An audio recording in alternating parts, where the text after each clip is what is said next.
Hello friends. तो आज हम देखेंगे मानव शरीर से संबंधित कुछ इम्पोर्टेंट प्रश्न हैं जो एग्ज़ाम में बहुत बार रिपीट हुए हैं और एग्ज़ाम में भी आते हैं। मानव शरीर से संबंधित कुछ इम्पोर्टेंट फैक्ट है, कुछ इम्पोर्टेंट प्रश्न हैं जो कॉम्पिटिटिव एग्ज़ाम में बहुत बार आते हैं। तो चलिए उनको देख लेते हैं। उससे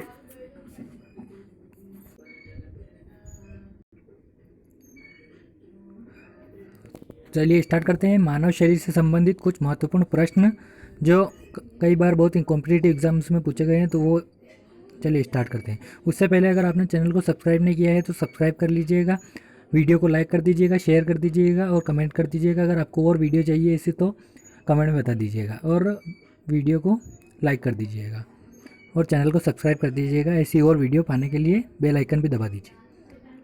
तो चलिए स्टार्ट करते हैं। तो अपना पहला क्वेश्चन है, लेक्राइमल ग्रंथियाँ। लेक्राइमल ग्रंथियाँ क्या स्त्रावित करती है? मतलब मानव शरीर में लेक्राइमल ग्रंथियाँ निम्न में से क्या स्त्रावित करती है? सेबम स्त्रावित करती है, म्यूकस स्त्रावित करती है, आंसू को स्त्रावित करती है या पसीने को स्त्रावित करती है? तो लेक्राइमल ग्रंथियाँ निम्न में से क्या स्त्रावित करती हैं? तो चलिए इसका आंसर देख लेते हैं। निम्न में से लेक्राइमल ग्रंथियाँ निम्न में से आंसू को स्त्रावित करती है। मतलब आंसू मानव शरीर के किस ग्रंथि, क्वेश्चन ऐसे पूछ सकता है कि आंसू मानव शरीर के किस ग्रंथि से स्त्रावित होते हैं?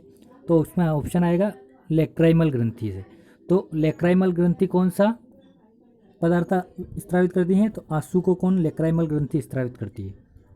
चलिए ये क्वेश्चन क्लियर हो गया आपको। नेक्स्ट क्वेश्चन देख लेते हैं।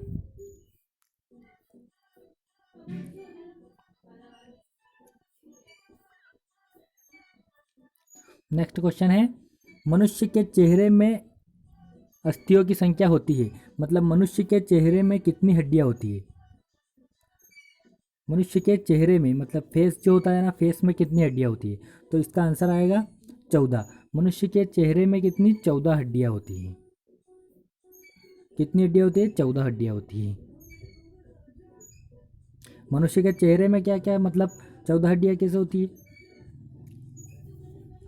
कान, दोनों कान, एक कान में मनुष्य के एक कान में 3 हड्डी होती है, तो दूसरे कान में भी तीसरी हड्डी होती है। तो कानों में मिलाकर कितनी हड्डियाँ हो गई? 6 हड्डियाँ हो गई। बाकी पूरे फेस में कितनी हड्डियाँ रह गई? 8 हड्डियाँ। मतलब पूरे फेस में 8 होती है, कानों को मिलाकर 14 होती है। तो पूरे मानव के पूरे चेहरे में, कान भी पूरे चेहरे में ही आते हैं, तो पूरे चेहरे में कितनी हड्डियाँ होती हैं? 14 हड्डियाँ होती हैं। चलिए ये क्लियर हो गया होगा आपको। नेक्स्ट क्वेश्चन देख लेते हैं इसके बाद। नेक्स्ट क्वेश्चन है, मनुष्य के रुधिर का पीएच मान कितना होता है? ये क्वेश्चन बहुत बार एग्जाम में पूछा गया है कि मनुष्य के रक्त का पीएच मान बताइए। तो रक्त का पीएच मान कितना होता है? तो रक्त का पीएच मान 7.4 होता है, 6.4 होता है, 8 होता है या 10.5 होता है? तो मानव रक्त का पीएच मान होता है 7.4। मानव रक्त एक क्षारीय पदार्थ है, मतलब ये अम्लीय पदार्थ नहीं है। और अपन को कैसे पता चला कि एक क्षारीय पदार्थ है? इसमें पीएच स्केल होती है, इसमें 0 से लेकर 14 तक नंबर होते हैं, जिनमें 1 2 3 4 5 6 7 8 ऐसे 14 तक नंबर होते हैं। तो इसका बेस होता है 7। जो 7 होता है ना, वो इसका बेस होता है। समझा देता हूँ इसको।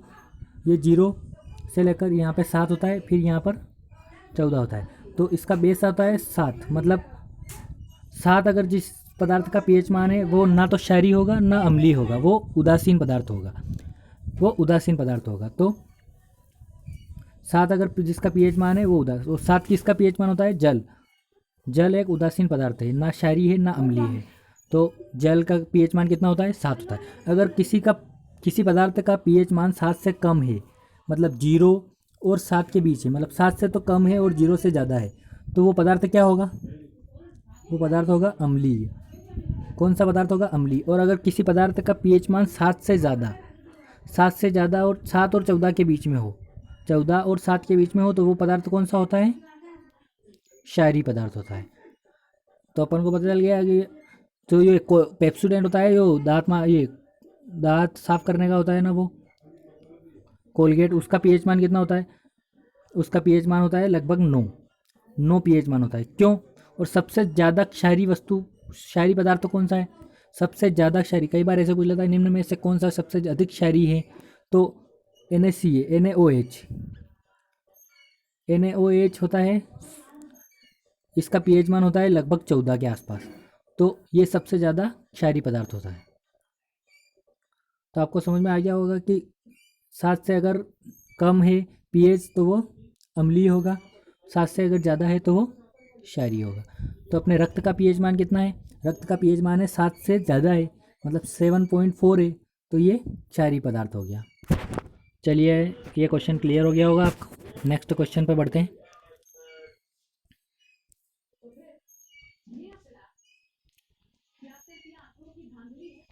नेक्स्ट क्वेश्चन है, कौन से विटामिन जल में घुलनशील होते हैं?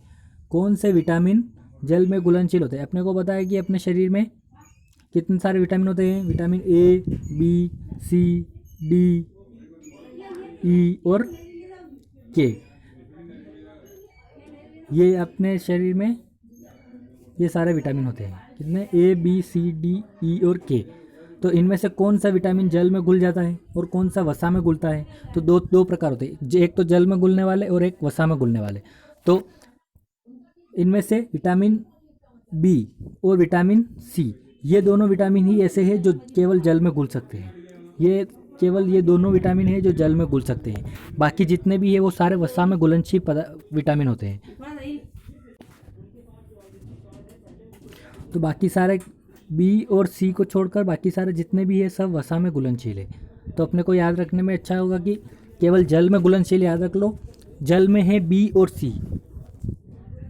विटामिन बी और सी जल में घुलनशील है। तो बाकी वसा में पूछ लेगा, अगर वसा में घुलनशील पूछ ले तो वसा में कौन से है? ए है, डी है, ई है और के है।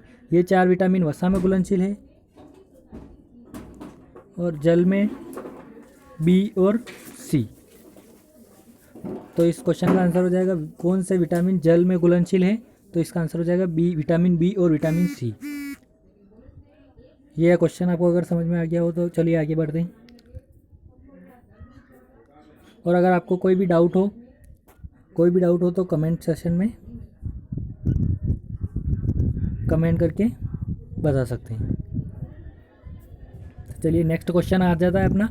नेक्स्ट क्वेश्चन है, सूर्य के प्रकाश में कौन सा विटामिन मिलता है? मतलब सूर्य, ये तो बहुत बार पूछा भी गया है और बहुत इजी क्वेश्चन है। सूर्य के प्रकाश से अपने शरीर को कौन सा विटामिन प्राप्त होता है? तो धूप से, सूर्य के प्रकाश से धूप से कौन सा विटामिन प्राप्त होता है? तो विटामिन ए फलों और सब्जियों से प्राप्त होता है, विटामिन बी भी सब्जियों और फलों इनसे प्राप्त होता है, सी ये आंवला से प्राप्त होता है, खट्टी चीज़ों से, नींबू विंबू आंवला इनसे प्राप्त होता है, और डी सूर्य के प्रकाश से विटामिन डी प्राप्त होता है। कौन सा? Vitamin D. तो इस और ये एग्ज़ाम में कई बार ये इनकी कमी से होने वाली बीमारी पूछ लेता है। तो विटामिन डी की कमी से कौन सा रिकेट्स रोग होता है? विटामिन डी की कमी से रिकेट्स। और विटामिन बी की कमी से कौन सा रोग होता है? इससे रिकेट्स होता है, इससे बेरी रोग होता है। और विटामिन ए की कमी से कौन सा रोग होता है? विटामिन ए की कमी से रतौंधी रोग होता है। और विटामिन सी की कमी से कौन सा रोग होता है? विटामिन सी की कमी से स्कर्वी रोग होता है, स्कर्वी। और इसमें और बचा है विटामिन ई की कमी से कौन सा रोग होता है? विटामिन डी की ई कमी से बांझपन नामक रोग होता है, जिसमें बालों का झड़ना। और इसके बाद आता है विटामिन के। तो विटामिन के की कमी से कौन सा रोग होता है? विटामिन के की कमी से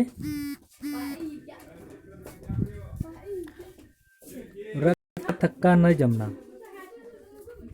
का थक्का नहीं जमता है। एक तरह से विटामिन के अपना रोग प्रतिरोधक क्षमता की तरह कार्य करता है। तो अगर विटामिन के की कमी होगी तो रक्त का थक्का जल्दी नहीं जमेगा। चलिए ये क्लियर हो गया होगा आपको। ये बीमारियाँ भी बहुत बार एग्जाम में पूछते हैं। और सूर्य के प्रकाश से कौन सा विटामिन मिलता है? विटामिन डी मिलता है। ये तो अपने को याद हो गया होगा। तो चलिए अब नेक्स्ट क्वेश्चन देख लेते हैं। ये आपको क्लियर हो गया होगा।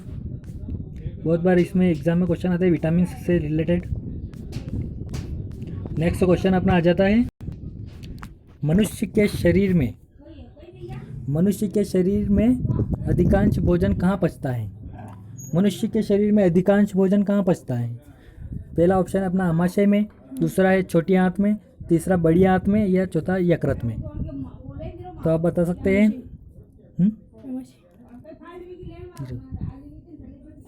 मनुष्य के शरीर में अधिकांशतः भोजन कहाँ पचता है? तो इसका आंसर आमाशय में नहीं पचता है। बहुत सारे आमाशय देते होंगे पर आमाशय में नहीं पचता है। अधिकांश भोजन कहाँ पचता है? बड़ी आंत में भी नहीं पचता है और यकृत में भी नहीं पचता है। पाचन, अधिकांश भोजन का पाचन छोटी आंत में होता है। छोटी आंत में अधिकांश भोजन का पाचन होता है। आमाशय में भोजन पचता नहीं है, आमाशय में केवल स्टोर रहता है। और भोजन अधिकांश कहाँ पचता है?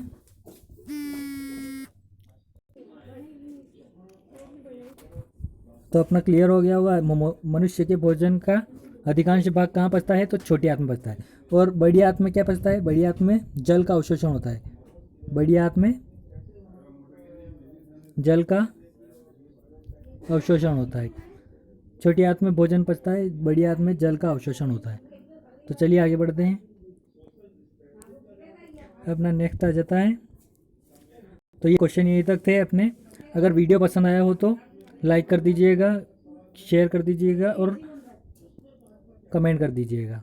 लाइक कर दीजिएगा, शेयर कर दीजिएगा और चैनल को सब्सक्राइब कर दीजिएगा।